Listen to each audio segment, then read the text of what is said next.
प्यार आहे ख़ुदा जो जेके असांजा मुहाफ़िज़ आहिनि, जेके असांजे लाइ जानियूं क़ुर्बान करनि था, शहादतूं माणनि था।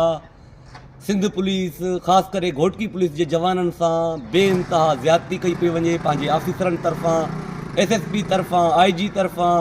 हाणे कचा बंद पिकट आहिनि जिते केतिरे अरसे खां हिकिड़ो साल पूरो अची थियो आहे, जवाननि जूं मोकलूं बंदि आहिनि। राशन 8 ॼणा आहिनि हिकिड़े पिकट ते, उन्हनि खे राशन जा सिर्फ़ु 10,000 रुपया ॾिना वञनि था। कचा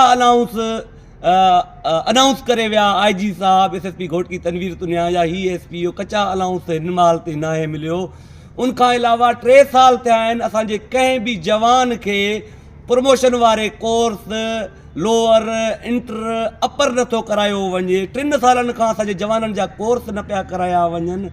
उनखां अलावा सिंध पुलिस ख़ासि करे घोटकी पुलिस जा जवान जेके 2002 जा भर्ती आहिनि, उहे उनजो 2006 में लोअर थियल आहे। हिन महिल ते उन्हनि जी प्रमोशन कोन्हे, प्रमोशन जो रेशो 0 आहे।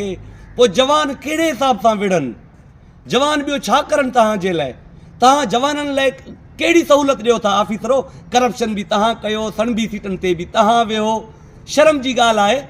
IG जे लाइ, घरू वज़ीर लाइ ऐं सिंध गवर्नमेंट लाइ शर्म जी ॻाल्हि आहे। जेके जवान शहादतूं माणनि था, असांजी हिफ़ाज़त करनि था, ॾींहुं राति सर्दी गर्मी जी परवाह नथा करनि, उन्हनि सां मुसलसल ज़्यादतियूं कयूं वञनि थियूं। वरी गुज़ारिश, कचा अलाउंस असां वारे घोटकी ज़िले जे जवाननि जो बंदि आहे। उन्हनि खे राशन नथो ॾिनो वञे। 1 साल खां उन्हनि जूं बदिलियूं कोन थियूं कयूं वञनि, उन्हनि खे चेंज नथो कयो वञे।